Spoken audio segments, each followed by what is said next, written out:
Salut les filles, aujourd'hui on se retrouve pour le tutoriel de la manucure tie and dye, donc j'espère que ça vous plaira. Et pour ce tutoriel on aura besoin de quelques petits produits. Tout d'abord d'une base, la mienne vient de chez Sephora. Ensuite de vernis, la couleur reste libre. Moi j'ai choisi, c'est chez Essie, pardon, un prune et un fuchsia.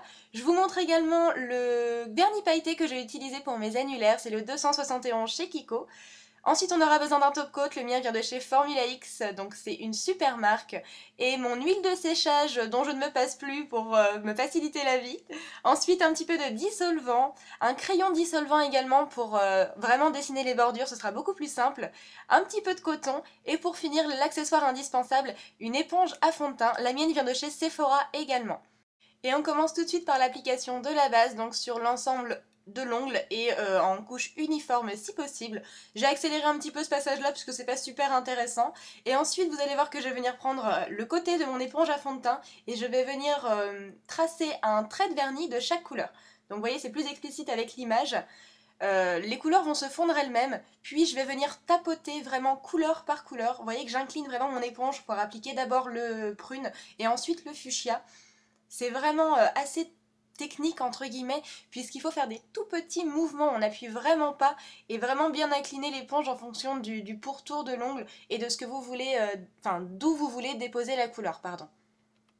Et ensuite je viens donc appliquer mon éponge à plat pour fondre les deux couleurs ensemble. J'espère que les images sont assez explicites parce que c'est pas super facile à filmer, il aurait fallu que je me mette en dessous l'ongle pour que ce soit plus facile. Ensuite, je viens faire la même chose sur mon index, donc vous voyez, c'est vraiment la même chose pour chaque ongle. Toujours le début par le prune et ensuite je viens appliquer au pourtour de l'ongle avec le fuchsia. J'espère vraiment que vous voyez ce que ça donne parce que quand on sait le faire, c'est parlant, mais je pense que quand on est débutante, on ne voit pas vraiment ce que je fais en fait.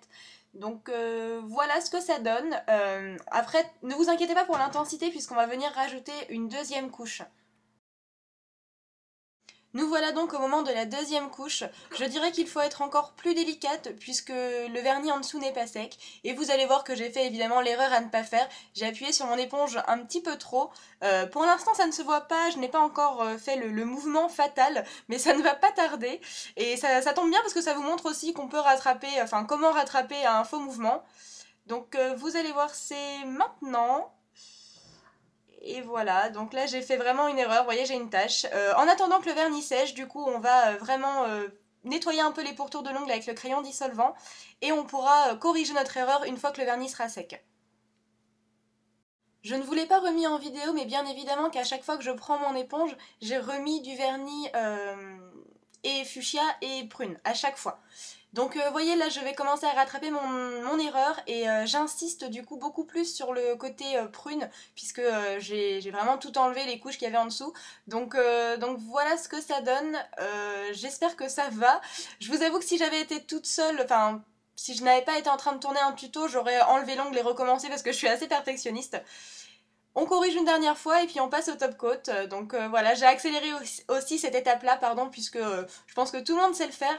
Et quelque chose qu'on n'oublie pas, je vais le faire à l'instant, c'est qu'on borde l'ongle. C'est super important si vous avez des soucis de tenue de vernis et que vous ne faites pas ça, alors ne vous étonnez vraiment pas. Car c'est ce qui permet de souder vraiment les couches de vernis entre elles au niveau de la bordure de l'ongle. Et c'est là où les chocs se prennent en général. Et vous allez voir du coup qu'après je vais venir appliquer mon huile séchante Sephora, c'est vraiment un miracle ce produit, j'adore, je l'utilise à chaque fois, peu importe le nombre de couches que j'ai de vernis en dessous, ça sèche vraiment en 10 minutes donc je suis trop contente. Voilà donc on arrive à la fin de ce tuto, j'espère que ça vous a plu, n'hésitez pas à me soumettre d'autres idées de nail art, je le ferai avec plaisir. Je vous embrasse mes beautés et je vous dis à bientôt, bye.